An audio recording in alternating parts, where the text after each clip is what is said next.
This is a story about how my in-laws, now my ex-husband's family, tried to unalive me.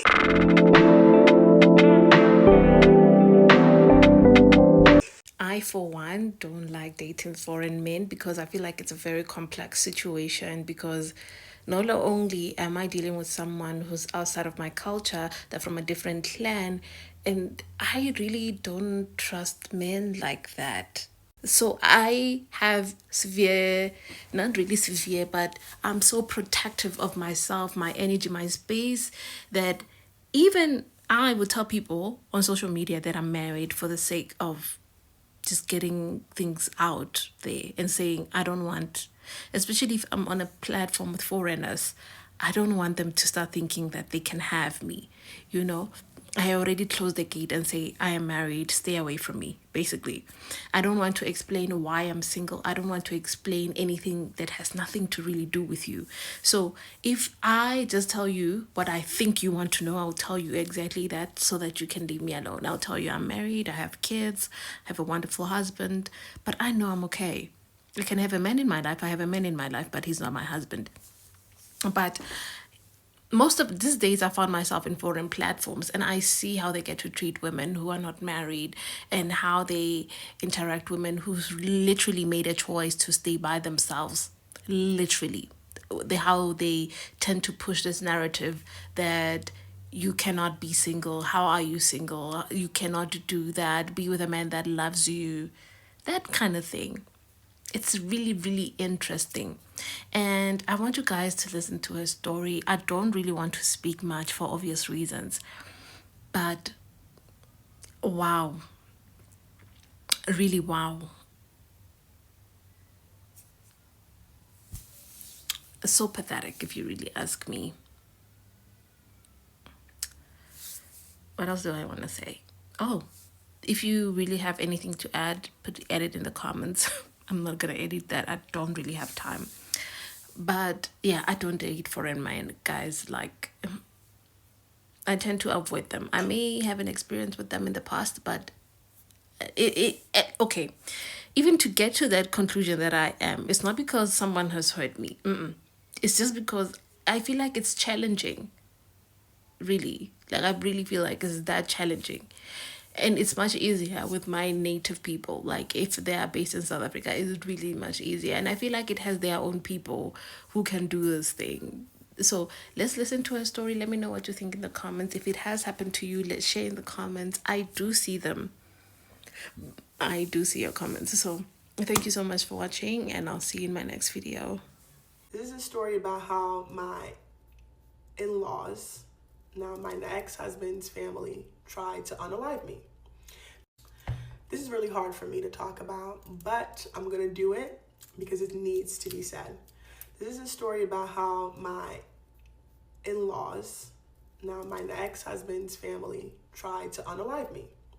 Now, forgive me if I like smirk up a little bit. It's not because I'm smiling. It's just, or find it funny. It's just, I've come through this, and I'm finally able to share my story and tell you guys everything I've been through, and for you guys to the public to hear this, because I get a lot of shit for who I am. And when you're a strong, beautiful black woman, no one protects black women. It's fine. I'm not looking for their protection, but everyone always seems to think that we deserve to be treated like crap. This started after I got married. I did my husband's papers. Now we're trying to plan our traditional wedding. And I was supposed to go to Nigeria and go do the family introduction in Nigeria, the family wedding, in Nigeria. So when I reached Nigeria, and just to be clear, my husband's Yoruba, I'm Igbo. Now, I wasn't raised in tribalism. I didn't know it was a thing. Like in America, I grew up in Nigeria, didn't know it was a thing, moved to America, didn't know it was a thing. I have Yoruba friends in America. I never knew, like, I have different tribal friends in America. We never, like in America, we don't do tribalism. And I can full-heartedly say that. So I was the first Igbo to come into the wealthy family, their friggin' family, whatever. And when I came to the family is like a big family in Ibadan, Balongo Kuku. That's their last name. And when I came to the family, I was very humble. I was very happy, very excited to get married to this man. I really loved my husband. I did. I really did. And to tell you why I know for a fact that they tried to kill me, these are the stipulations. This family owns car dealerships, right? They have brand new cars. Dad is in a Range. Mom's in a brand new Lexus. Like, they have all top of the line cars. When I got to Nigeria, it seemed to be a problem and an issue for me to get a car to move around in Nigeria. Which, again, it wouldn't have been an issue if I had to do it on my own. But it was the fact that I was coming to meet my in-laws. I was also coming there to do my music. And I had so much. And I had my wedding. So all of that, there was a lot planned. And we already spoke of it prior to me coming to Nigeria. Then it became an issue for me to get this car thing. Then once I was there, I was having issues with the mom. She lied to my husband about me. And like, it's just little things that were happening where I always try to play it down because everyone would always tell me I'm Americanized, I'm Westernized, so I don't really get the culture. So I truly believe that, oh, okay, I'm American, I don't get the culture, and maybe I'm being dramatic. So I always try to like, just be like, okay, let's just let it go. Then finally, they gave me this 2010 Toyota RAV4. Mind you, in America, I'm always in the latest I put myself in. And the reason why, humbly, I took the car, I didn't care. I'm like, okay, whatever, it's cool, whatever. When I got in the car, every time I got into that car, something just never sat right. So one day we're like, okay, we finally get in the car. We're taking the wrong trip to go into Ibadan. I had a radio interview I had to go do there, and I had to go see the family. And on the road to get there, we get into a car accident. Now we're on the side of the road. The military comes to come help us. They're like, you guys need to get off this highway. It's dangerous. There's kidnapping season. You guys need to move. So then we finally are able to get a mechanic to come, and the mechanic goes through the car, and he's like, oh my God, you can't drive this car. So I'm with my manager, my assistant. I'm like, what's going on? They're like, this car is very dangerous. Who gave you this car? And I'm thinking in my head, like, what's going on? They told me that there was no brake fluid, or the brakes were even cut. The gas tank had a hole in it. The coolant to the engine, nothing in there. And the car, basically, if we drove it even a little bit more, the car would have blown up. Yeah. So I'm in the side of the road. I'm crying. I'm calling my husband. I'm calling his family. And I call his mom, nothing. Call his dad, nothing. I send messages, nothing. And my manager manages to find somebody to come at least try to see if they can manage a car.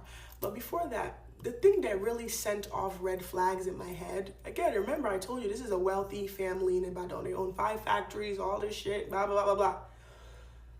The thing that sent red flags, because I didn't think about this until I realized if I came to America and brought this up to court, this is manslaughter.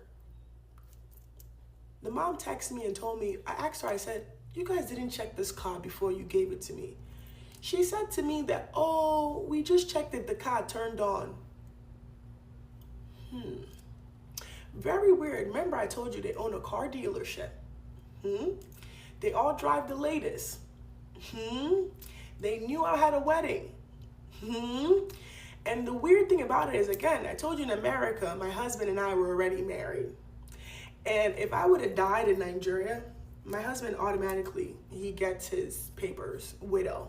He's a widow, so he gets his papers. I've already signed off. I've already done everything. So he signs off, and he'll actually get his green card or citizenship, actually through that, probably even faster. And what threw me off is, after I asked the mom that question, do you know she stopped responding to me? In America here, right? Because in Nigeria, it's easy to say, oh, you know, that's how it is in Nigeria, because that's what I was told is, oh, that's how it is in Nigeria. You know, they don't take anything seriously. They don't really care like that. It's not their fault. But I realized in America, they would have been arrested for manslaughter. That would have been manslaughter because they didn't so-called intentionally plan it, which I don't believe, but you gave me a vehicle without checking if the vehicle was safe to be on the road. That's manslaughter right there. If that car would have crashed and I would have been hit or I'd have been kidnapped, whatever happened, I would have been hurt. So the reason I told the story is people wanted me to stay quiet, and I wanted to stay quiet about everything that transpired with that family.